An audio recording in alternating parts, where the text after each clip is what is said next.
एक समान विद्युत क्षेत्र वह क्षेत्र होता है जिसके हर एक बिंदु पर परिमाण और दिशा क्या होती है, समान होती है। यानी कहना मतलब यह है कि जिस आवेश को आप रख रहे हो और जिस विद्युत क्षेत्र में रख रहे हो, जिस विद्युत क्षेत्र में जिस आवेश को रख रहे हो, उन दोनों का आपस में क्या कर दो, गुणनफल निकाल कर दो और बल का परिमाण निकल के आ जाए। मतलब एक बल लग रहा है ऐसे, एक बल लग रहा है ऐसे, इसकी स्थिति में कोई परिवर्तन होगा। चलो आज हेडिंग लगाओ। आज हम पढ़ेंगे एक समान विद्युत क्षेत्र में एक समान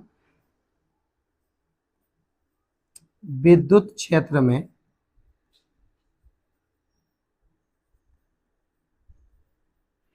स्थित विद्युत द्विध्रुव पर बल युग्म आघूर्ण, बल युग्म आघूर्ण। चलो स्टार्ट करते हैं।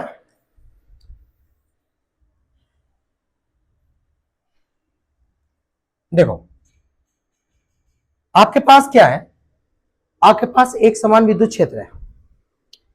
अब एक समान विद्युत क्षेत्र क्या होता है, एक समान विद्युत क्षेत्र वह क्षेत्र होता है जिसके हर एक बिंदु पर परिमाण और दिशा क्या होती है, समान होती है।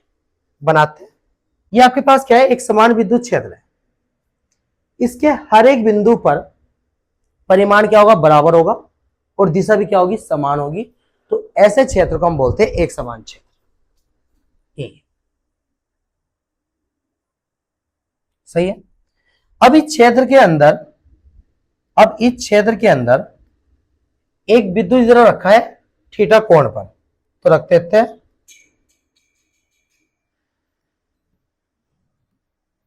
कितने कोण पे रखा है, थीटा कोण पर।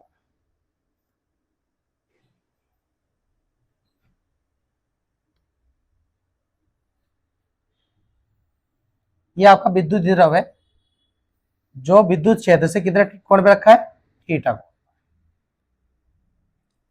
मान लेते हैं पॉइंट ए, ये पॉइंट बी, ए पर -q, बी पर +q, और इन दोनों के बीच की दूरी कितनी होती है, 2a।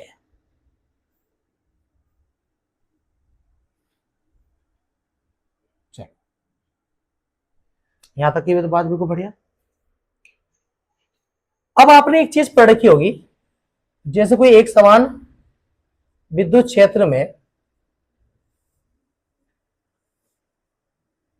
अगर कोई धनात्मक आवेश मतलब Q या कोई ऋणात्मक आवेश रखते हैं, तो विद्युत क्षेत्र उस धनात्मक आवेश पर अपने क्षेत्र की दिशा में बल लगाता है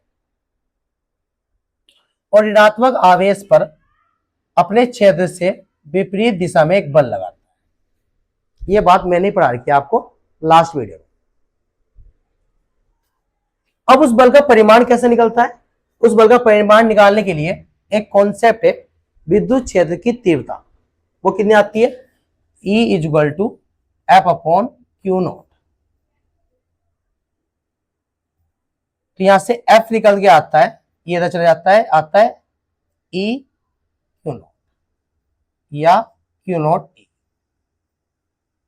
यानी कहना मतलब यह है कि जिस आवेश को आप रख रहे हो और जिस विद्युत क्षेत्र में रख रहे हो, जिस विद्युत क्षेत्र में जिस आवेश को रख रहे हो, उन दोनों का आपस में क्या कर दो, गुणनफल निकाल कर दो और बल का परिमाण निकल के आ जाए। सही है। चलो ये बात ध्यान रखना, ठीक है।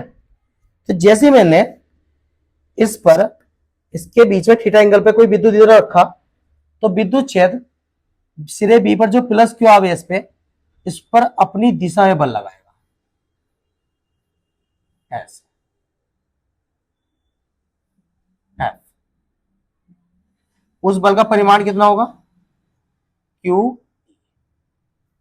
सही है।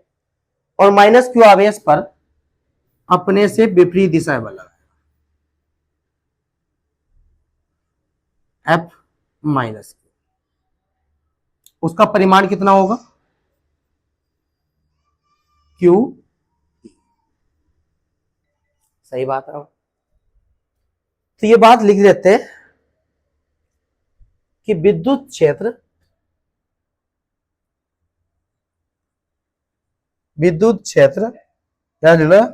प्लस क्यू आवेश पर, ऐसे लिखो, प्लस क्यू आवेश पर, प्लस क्यू आवेश पर विद्युत क्षेत्र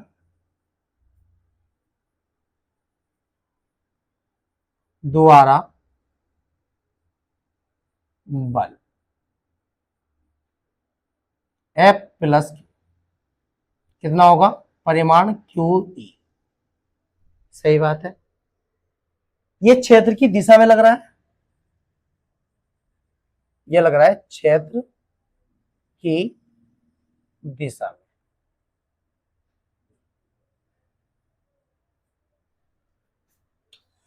माइनस क्यू आवेश पर विद्युत क्षेत्र द्वारा बल देख लो, माइनस क्यू आवेश पर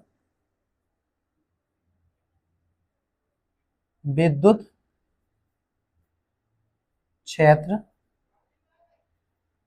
द्वारा बल F माइनस, सही है, परिमाण उतना ही होगा QE। और रही बात माइनस है, तो माइनस क्या बता रहा है, माइनस बताया कि क्षेत्र के विपरीत दिशा में लग रहा है, तो इसको लिख देंगे ये क्षेत्र के विपरीत दिशा में, विपरीत दिशा। सही है। अब जो F प्लस क्यू है, यहां शो कर देते हैं, F प्लस क्यू और F माइनस क्यू परिमाण में बराबर है, दिशा में भिन्न है, यह बात आपको पता है। तो इस पर नेट बल कितना होगा सदिश योग के नियम से, कोई बच्चा बता सकता है कि नेट बल कितना होगा सदिश योग के नियम से? आप इतना कमेंट करो, मैं लिखता हूं F प्लस क्यू वे F minus q, F plus q वे F माइनस क्यू परिमाण में बराबर है,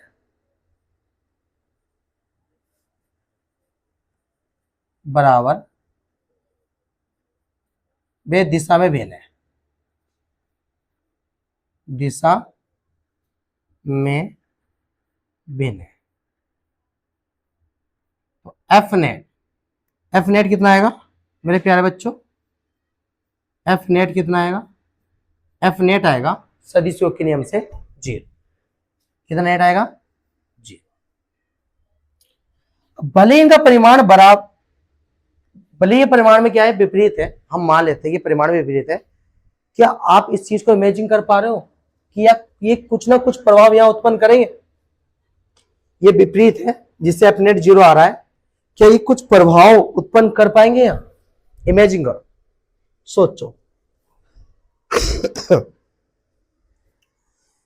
तो आप कहोगे सर हमें एक चीज दिखाई दे रही होगी, यहां समझो बात, ठीक है ना, चलो वहीं समझ लेते हैं। आप कहोगे जैसे ये आपके पास कोई चीज है, इस पर बल लग रहा है एक ऐसे F और एक बल लग रहा है ऐसे F, ये दोनों बल परिमाण में बराबर है। क्या इस वस्तु की स्थिति में कोई परिवर्तन होगा, हाँ या ना? मतलब एक बल लग रहा है ऐसे, एक बल लग रहा है ऐसे, इसकी स्थिति में कोई परिवर्तन होगा? आप कहेंगे नहीं, ये बल का परिमाण इस बल के परिमाण को क्या कर रहा है, निरस्त कर रहा है, तो इस स्थिति में कोई परिवर्तन देखने को नहीं मिलेगा, क्योंकि ये एक ही क्रिया रेखा के ऊपर लग रहा है। अब क्रिया रेखा क्या होती है सर? क्रिया रेखा ये होती है जिस रेखा पे वो बल लगते हैं उसी रेखा को हम क्या बोलते हैं, क्रिया रेखा। अब इन दोनों की क्रिया रेखा क्या है, एक ही है, इन दोनों की क्रिया रेखा क्या है, एक ही है। क्रिया रेखा एक होने के कारण ये एक दूसरे क्या कर रहे हैं, निरस्त कर रहे हैं। यहां तक की बात बिल्कुल बढ़िया। अब हमारा पास कैसे है, हमारे पास अगर हम देखें, अगर मैं इनकी क्रिया रेखा बदल दूं अगर एक यहां किरण रेखा मान लेते हैं, ये किरण रेखा है और एक किरण रेखा ये है, सही है। एक बल लगाऊं मैं इस दिशा में इस किरण रेखा पे, एक बल लगाऊं इसकी विपरीत दिशा में, तो क्या ये कुछ प्रभाव उत्पन्न करेंगे? आप कहेंगे सर ये ऐसे घूमने का प्रभाव उत्पन्न करेंगे। जैसे एक बल लग रहा है ऐसे, एक बल लग रहा है ऐसे, परिमाण में बराबर है परंतु किरण रेखा में क्या है, भिन्न है, तो ये ऐसे घूमने का क्या करेंगे, प्रभाव करेंगे। ऐसे घूमने का प्रभाव क्या करेंगे, उत्पन्न करेंगे। इसी प्रभाव को हम क्या बोलते हैं, इसी प्रभाव को हम बोलते हैं बल युग्म आघूर्ण। इसी प्रभाव को हम क्या बोलते हैं, बल युग्म आघूर्ण। यानी कि बोले तो बल युग्म आघूर्ण के बारे में अगर मैं बात करूं तो बल युग्म आघूर्ण को उत्पन्न करने के लिए क्रिया रेखा क्या होनी चाहिए, भिन्न होनी चाहिए, और दिशा में भी क्या होनी चाहिए, भिन्न होने चाहिए, तभी आपको बल युग्म आघूर्ण देखने को मिलेगा। अगर मैं यहां चेक करूं तो यहां इसकी क्रिया रेखा कौन सी है, यहां इसकी क्रिया रेखा ये वाली है और यहां इसकी क्रिया रेखा ये है। क्या ये दोनों बल क्रिया रेखा में भिन्न है? हाँ कहेंगे सर हाँ, ये दोनों बल क्रिया रेखा में क्या है, भिन्न है। क्या दिशा में भिन्न है? हाँ सर, ये ऐसा लग रहा है, ये ऐसा लग रहा है, दिशा में भी क्या है, भिन्न है। तो सिंपल सी बात है, ये क्या उत्पन्न कर सकते हैं, ये एक प्रभाव उत्पन्न कर सकते हैं, ये इसको घुमाने का प्रभाव उत्पन्न कर सकते हैं, जिसे हम बोलते हैं बल युग्म आघूर्ण। तो ये क्या उत्पन्न करेंगे, बल युग्म आघूर्ण। तो यहां मैं बोल सकता हूं कि F प्लस क्यू वे F माइनस क्यू क्रिया रेखा में भिन्न है, क्रिया रेखा में भिन्न है, क्रिया रेखा में भिन्न है, अतएव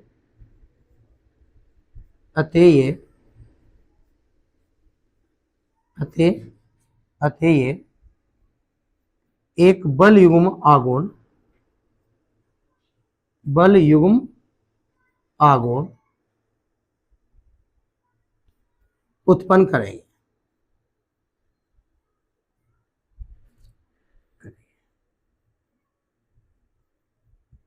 सही है। अब इसकी परिभाषा लिखनी हो ना, देखो चलो एक काम करते हैं, पहले इसकी परिभाषा लिखते हैं डायग्राम की, फिर इस पे बात करते हैं, ठीक है ना। तो इसकी परिभाषा लिख के देता हूं मैं आपको, फिर आप कहते हैं कि परिभाषा नहीं लिखते सर, तो चलो पहले परिभाषा लिख के देता हूं, ठीक है ना। देखो परिभाषा लिख दी है, माना ए बी एक विद्युत द्रव है, ए बी एक विद्युत द्रव है जो क्षेत्र में क्षेत्र की दिशा से कितना थीटा कोण पे रखा है, थीटा कोण बनाए हुए रखा है, ठीक है ना। विद्युत द्रव के सिरे ए पर माइनस क्यू आवेश और सिरे बी पर प्लस क्यू आवेश एक दूसरे से कितने पे, 2a दूरी पर स्थित है। कितनी दूरी पे है, 2a दूरी पर स्थित है, 2a दूरी पर स्थित है, सही है। चलो अब ये क्या करेंगे, एक बल युग्म आघूर्ण उत्पन्न करेंगे। अब उसके लिए फार्मूला क्या होता है, कोई बच्चा बता पाएगा कि बल युग्म आघूर्ण निकालने का फार्मूला क्या होता है? देखो समझो मेरी बात से, जैसे मान लेते हैं आपके पास एक बल लग रहा है इधर 5 न्यूटन का और एक बल लग रहा है इधर 5 न्यूटन, परिमाण में बराबर है, क्रिया रेखा में क्या है, भिन्न है। तो ये घूमने का एक प्रभाव उत्पन्न करेंगे जिसे हम बोलते हैं बल युग्म आघूर्ण, इस टाइप से। और इसकी दूरी मान लेते हैं 2 मीटर। तो बल आघूर्ण को रिप्रेजेंट करते हैं टॉय से। किसे रिप्रेजेंट करते हैं, टॉय से। अगर आपको टॉय निकालना है तो टॉय निकालने का सिंपल सा फंडामेंटल है, कोई भी एक बल का परिमाण ले लो और उन दोनों बलों की क्रिया रेखा जो है, ये क्रिया रेखा जो है, इनके मध्य जो लंबवत दूरी है 2, उससे उसकी मल्टीप्लाई कर दो, तो निकल के आ जाएगा न्यूटन मीटर। सही है, ये अच्छा सा सिस्टम है, फंडामेंटल है क्या, बल युग्म निकालने का। तो यहां से अगर हमें बल युग्म आघूर्ण निकालना है तो यहां लिखते हैं, अगर मुझे बल युग्म आघूर्ण निकालना है, बल युग्म आघूर्ण चाहिए, मतलब मुझे टॉय चाहिए, तो मैं क्या कर लूंगा, कोई भी एक बल का परिणाम, एक बल का परिमाण इंटू दोनों बलों की क्रिया रेखा के मध्य लंबवत दूरी, दोनों बलों के मध्य क्रिया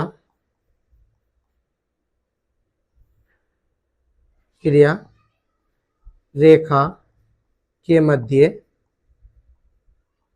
लंबवत दूरी। कहां लिखे इसको थोड़ा स्लाइड कर लेते हैं, ठीक है।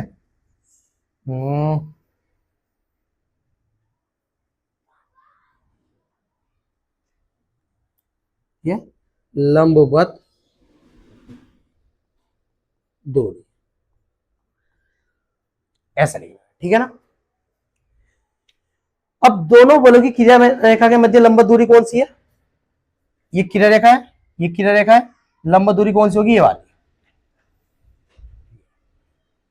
ये क्या होगी इसकी? दोनों क्रिया रेखा के मध्य कौन सी होगी? लंबवत। ठीक है, इसको बना लेते हैं सी। कोई भी एक बल ले लो, एक बल तो हमें पता है क्यू है, परंतु लंबवत दूरी ये बी सी हमें पता नहीं है, तो हमें लंबवत दूरी निकालनी पड़ेगी। चलो लंबवत दूरी निकाल लेते हैं। समकोण त्रिभुज ए सी बी में देखो, ए सी बी में अगर आप चेक करो तो ए सी बी में क्या होगा? ए सी बी में आपको दिखाई दे रहा होगा थीटा के सामने वाला क्या होता है? लंब। तो लंब बटा ये क्या है? कर्ण। और लंब बटा कर्ण किसके जैसे होता है? साइन का। तो साइन थीटा।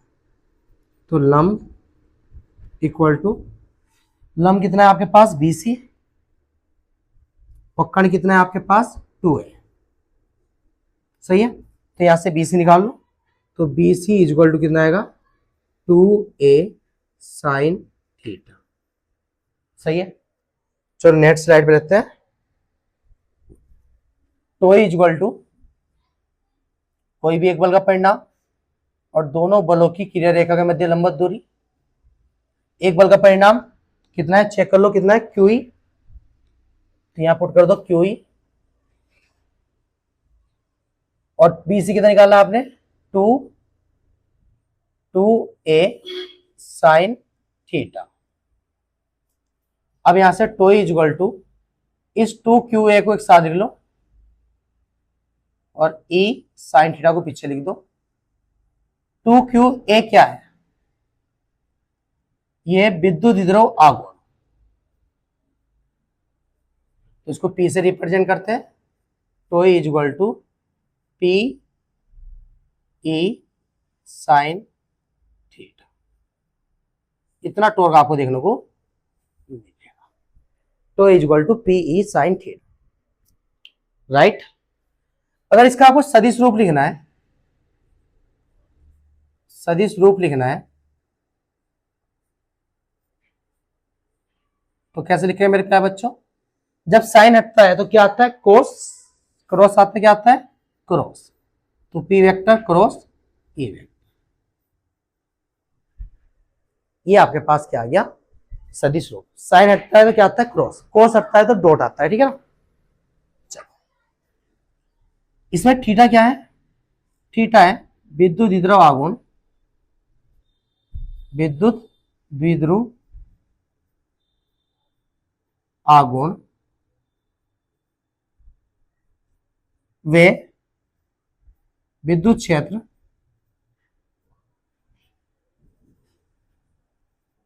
के मध्य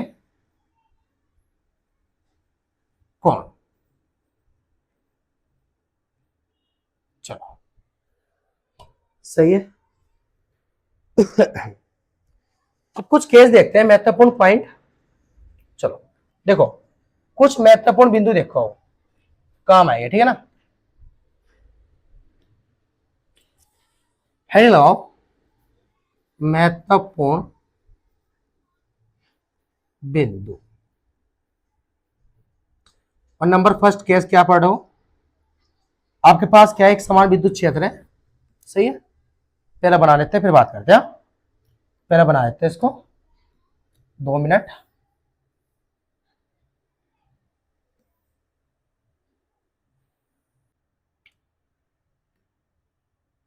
ये आपके पास क्या है, एक समान विद्युत क्षेत्र है, ठीक है।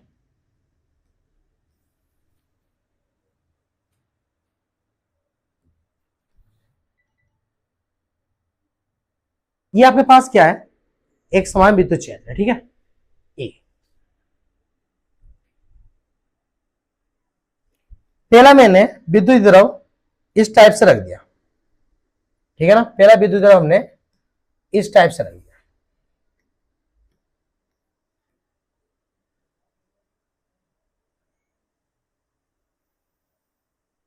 इस टाइप से।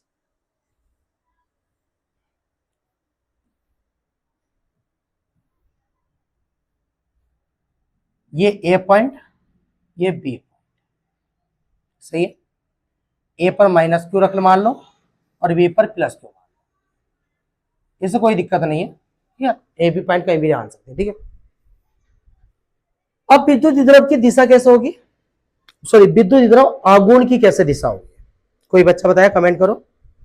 सर विद्युत द्रव आघूर्ण की दिशा आपने बताई है माइनस क्यू आवेश से प्लस क्यू आवेश की, मतलब आपके पास पी वेक्टर की जो दिशा है वो कैसे आने वाली है, इस टाइप से,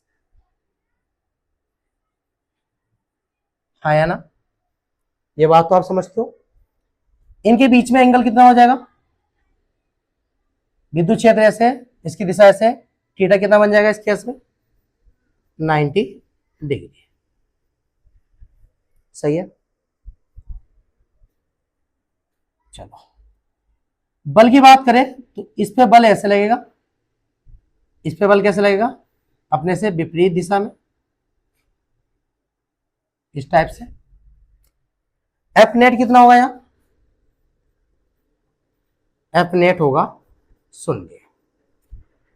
क्या टॉर्क 0 होगा, चेक करते हैं,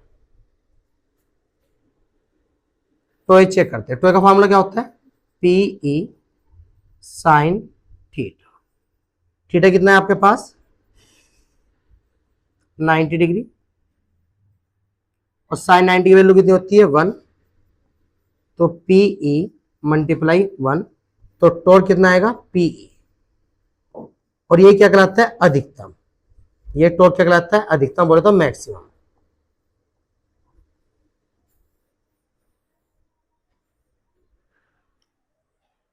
फील करना चाहोगे तो फील कर लो। देखो इसकी क्रिया रेखा ये वाली है, इसकी क्रिया रेखा ये वाली है, इससे बल लग रहा है ऐसे, इससे बल लग रहा है ऐसे, ये दोनों क्या कर रहे हैं, ये दोनों इस विद्युत द्रव को इस विद्युत क्षेत्र की दिशा में लाने का प्रयास कर रहे हैं। ये दोनों बल विद्युत द्रव को विद्युत क्षेत्र की दिशा में लाने का प्रयास कर रहे हैं। ये बात आप लिखना चाहते हो नोटबुक में लिख सकते हैं कि एफ प्लस क्यू और एफ माइनस क्यू दोनों बल क्रिया रेखा में विपरीत होने के कारण, क्रिया रेखा में विपरीत होने के कारण ये एक बल युग्म आघूर्ण बनाते हैं, ये एक बल युग्म आघूर्ण बनाते हैं जो विद्युत द्रव को विद्युत क्षेत्र की दिशा में लाने का प्रयास करते हैं, जो विद्युत द्रव को विद्युत क्षेत्र की दिशा में लाने का प्रयास करते हैं। बढ़िया। चलो अब इसका नेक्स्ट देखो, अब मैंने विद्युत द्रव को इस टाइप से रख दिया,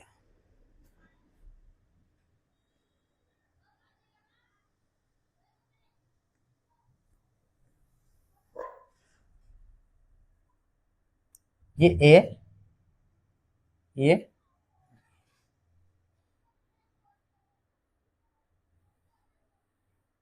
इनकी बीच की दूरी होगी 2a, ए पर प्लस क्यू, बी पर माइनस क्यू, विद्युत क्षेत्र आपका ऐसे।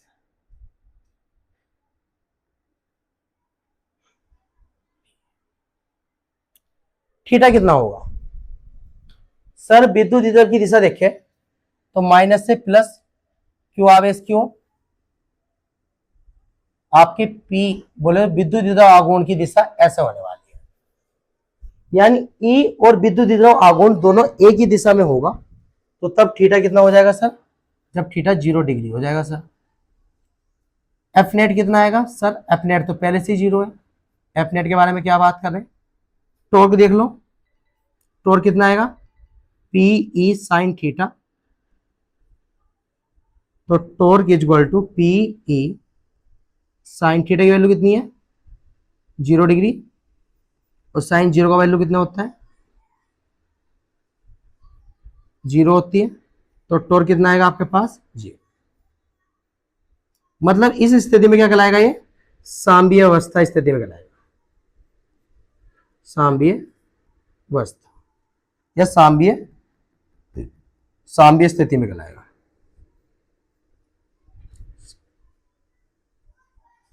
किस स्थिति में कहलाएगा? ये स्थायी सांबीय अवस्था। सही है। और ये कौन सी सांबीय अवस्था होगी? ये होगी स्थायी सांबीय। कौन सी होगी? ये स्थायी सांबीय।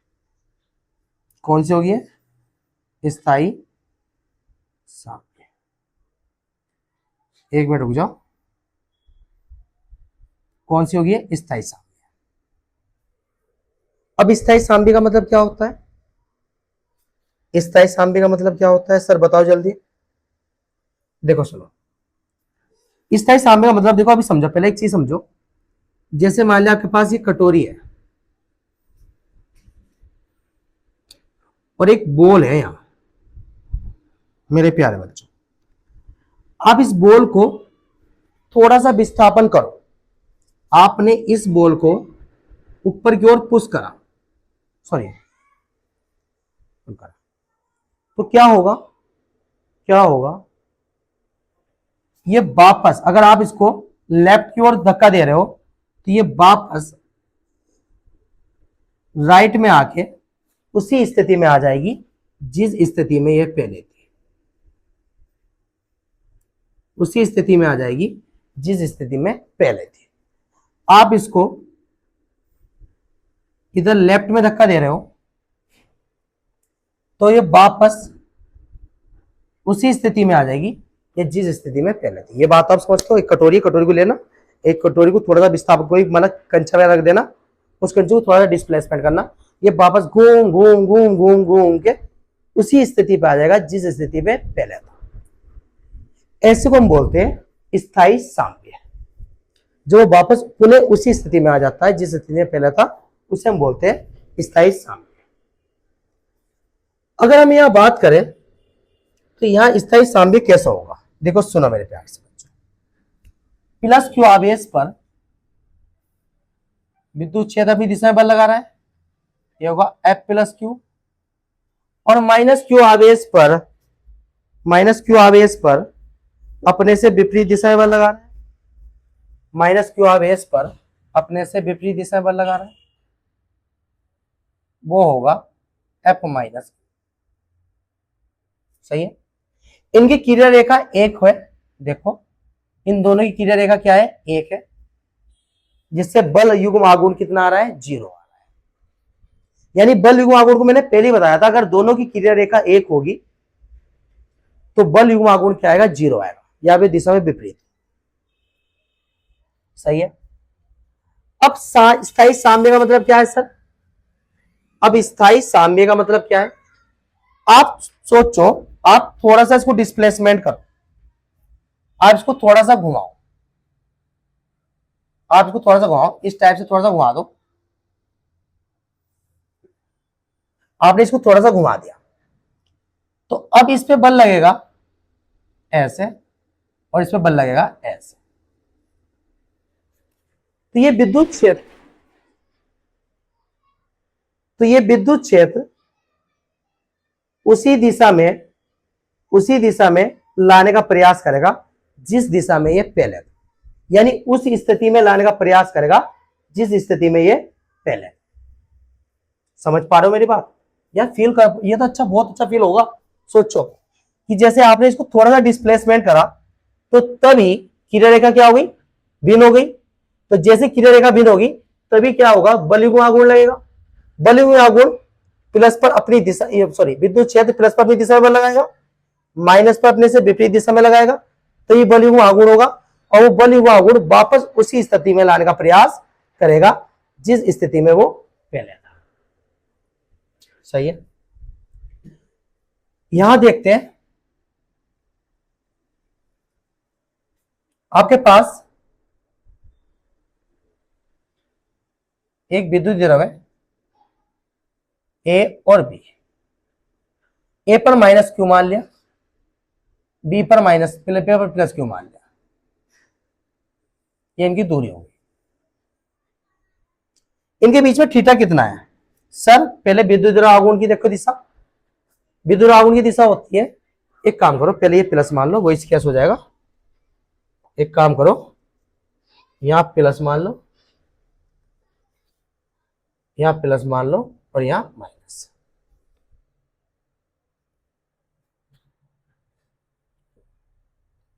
और ये होगा इनके बीच की दूरी, ये होगा इनके बीच की। सही है।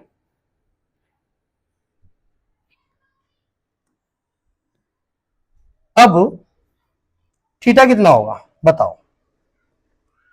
सर थीटा होगा, पहले पी की दिशा देखिए, तो पी की दिशा होगी ऐसे, माइनस क्यू आवेश से प्लस क्यू आवेश की होगी। सर विद्युत क्षेत्र ऐसे है, विद्युत द्रव आघूर्ण ऐसे है, तो थीटा कितना हो रहा है सर? 180 डिग्री आ रहा है। सर थीटा कितना आ रहा है? थीटा सर 180 डिग्री आ रहा है। अच्छी बात। चलो एफ नेट बताओ। सर पहले से आपने बता रखा कि एफ नेट कितना है? 0 है, क्योंकि दिशा में विपरीत है। हाँ राइट। टॉर्क बताओ, बलिगु आंकड़ा आएगा। सर फॉर्मूला अप्लाई कर लो, पी साइन थीटा, वहां से थीटा की वैल्यू पुट करके देख लो, टॉर्क आएगा नहीं आएगा? PE sine 180 degree, sine 180 degree value 0 होती है, तो यहां से टॉर्क भी कितना आएगा? 0 आएगा। साइन 180 की भी 0 आएगी, और टॉर्क कितना आएगा वो? 100 जब 0 से मल्टीप्लाई करोगे टॉर्क कितना आएगा? 0 आएगा। सही है। अब टॉर्क 0 क्यों आ रहा है? देखो अब सुनो, ये दोनों बल की अगर मैं बात करूं, इन दोनों बलों की क्रिया रेखा अगर बात करो, तो ई जो है वो प्लस क्यू पर अपनी दिशा में बल लगाएगा ऐसे, और माइनस पे भी अपनी दिशा में बल लगाएगा ऐसे। ये एफ प्लस क्यू है, ये एफ माइनस क्यू। दोनों की क्रिया रेखा क्या है? एक ही है। दोनों बलों की क्रिया रेखा क्या है? एक ही है। दोनों बलों की क्रिया रेखा क्या है? एक ही है। तो जब दोनों बलों की क्रिया रेखा एक ही है, तो टॉर्क भी कितना आने वाला है? 0 आने वाला है। टॉर्क आने की दो ही कंडीशन है मेरे प्यारे बच्चों। पहली कंडीशन ये है कि उनकी क्रिया रेखा भिन्न होनी चाहिए। दूसरी बात, उन पे जो बल लग रहे हैं वे विपरीत दिशा में होने चाहिए। ये बात अपने माइंड में डाल। सर ये तो साम्य कंडीशन में है। अब कौन सा साम्य है? ये अस्थायी साम्य है, इसे बोलते हैं अस्थायी साम्य। सर अस्थायी साम्य कैसे? तो अस्थायी साम्य समझो, जैसा मान लीजिए आपके पास ये उल्टी कटोरी है, और आपने किसी तरीके से एक बॉल लग दी इसके ऊपर। आपने क्या करा? थोड़ा सा विस्थापन करा। थोड़ा विस्थापन करने के बाद जब ये बॉल इसकी स्थिति बदलना चाहेगी, अपनी स्थिति बदलना चाहेगी, तो ये वापस उसी स्थिति पे आ जाएगी जिस स्थिति में पहले थी, जैसे यहां हो रहा था। सर कहेंगे नहीं, अब ऐसा होने वाला नहीं है, ये बॉल नीचे जाएगी, बॉल नीचे जाएगी, बॉल नीचे जाएगी, वापस उस स्थिति में नहीं आने की जिस स्थिति में ये पहले थी। इस कंडीशन में बोलते हैं अस्थायी साम्य। अस्थायी साम्य, इसको सही लिख लो, इसे हम बोलते हैं स्थायी साम्य। सही है। अब यहां कैसे हो रहा होगा सर? मेरे प्यारे बच्चों, अगर मैं इसको थोड़ा सा टिल्ट करूं, थोड़ा विस्थापन करूं, थोड़ा विस्थापन करूं, अगर मैं इसको थोड़ा सा विस्थापन कर दूं, देखो मैंने थोड़ा सा विस्थापन कर दिया इस टाइप से, ये प्लस क्यू, ये माइनस क्यू। सही है। तो जैसे मैंने इसको थोड़ा विस्थापन करा, तो तभी ये विद्युत क्षेत्र इस प्लस पर अपनी दिशा में बल लगाएगा एफ प्लस क्यू, और इस पर अपने से विपरीत दिशा में बल लगाएगा। एफ माइनस एस है। किरण रेखा क्या होगी बच्चों? भिन्न हो गई। किरण रेखा क्या हो गई? भिन्न हो गई। पहले किरण रेखा एक ही थी, पहले किरण रेखा एक ही थी, अब किरण रेखा क्या हो गई? भिन्न हो गई। अब क्या होगा? बल युग्म आघूर्ण लगेगा और ये 12 युग्म आघूर्ण इस विद्युत द्रव को विद्युत क्षेत्र ई की दिशा में लाने का प्रयास करेगा। और जब ये ऐसा कर रहा होगा तो आप सोच के देखो, ये वापस उसी स्थिति में होगा जिस स्थिति में पहले था। यस या नो? सर नहीं, ऐसा नहीं होने का। जैसे आप इसको थोड़ा टिल्ट करोगे तो ये ऐसे आ जाएगा, यानी सर माइनस वाला सिरा इधर आ जाएगा और प्लस वाला सिरा इधर आ जाएगा, यानी कि सर ये अपनी स्थिति पुनः प्राप्त नहीं कर पाएगा, ये अपनी स्थिति में परिवर्तन कर देगा और इस प्रकार को बोलते हैं अस्थायी साम्य अवस्था। Got it? यहां तक अभी क्लियर? अगर देखो ये बात सुनो, अगर थोड़ा लगता है कि हाँ सही तरीके से समझ में नहीं आ पा रहा है तो एक बार वीडियो को थोड़ा पीछे से कर लेना, रिवर्स कर लेना और थोड़ा फिर देखना तो बेटर समझ में आएगा। ठीक है ना? चलो अब मिलते हैं नेक्स्ट वीडियो में जहां हम विद्युत फ्लक्स के बारे में पढ़ते हुए दिखाई देंगे। ठीक है? तो हम नेक्स्ट वीडियो में मिलेंगे।